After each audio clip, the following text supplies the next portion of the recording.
चलो चलो कथा शुरू करो।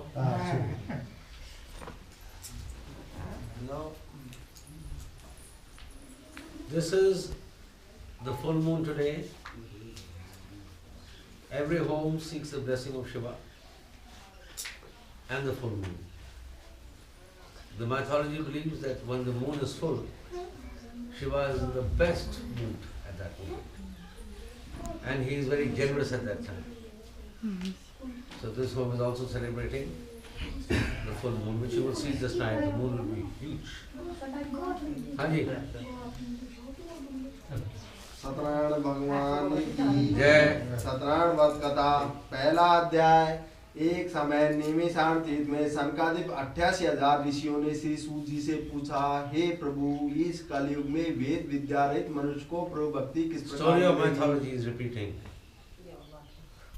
तथा उनका उद्धार कैसे होगा। इसलिए हे मुनिश्रेष्ठ, कोई ऐसा तप कहिए जिससे थोड़े समय में पुण्य प्राप्त होए तथा मनवांछित फल मिले। वह कथा सुनने की हमारी इच्छा है। सर्वशास्त्र ज्ञाता श्री सूत जी बोले, हे विष्णु में पूज्य, आप सबने प्राणियों की बात पूछी है। अब मैं उस श्रेष्ठ व्रत को आप लोगों से कहूंगा जिस व्रत को नारद जी ने लक्ष्मीपति नारायण से पूछा था और लक्ष्मीपति ने मुनिश्रेष्ठ नारद से कहा था। सो ध्यान से सुनो।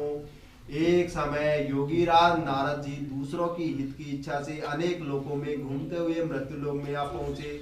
यहाँ अनेक योनियों में जन्मे हुए प्राय सभी मनुष्यों को अपने कर्मों के द्वारा अनेक दुखों से पीड़ित देखकर सोचा कि किस यत्न के करने से निश्चय ही प्राणियों के दुखों का नाश हो सकेगा।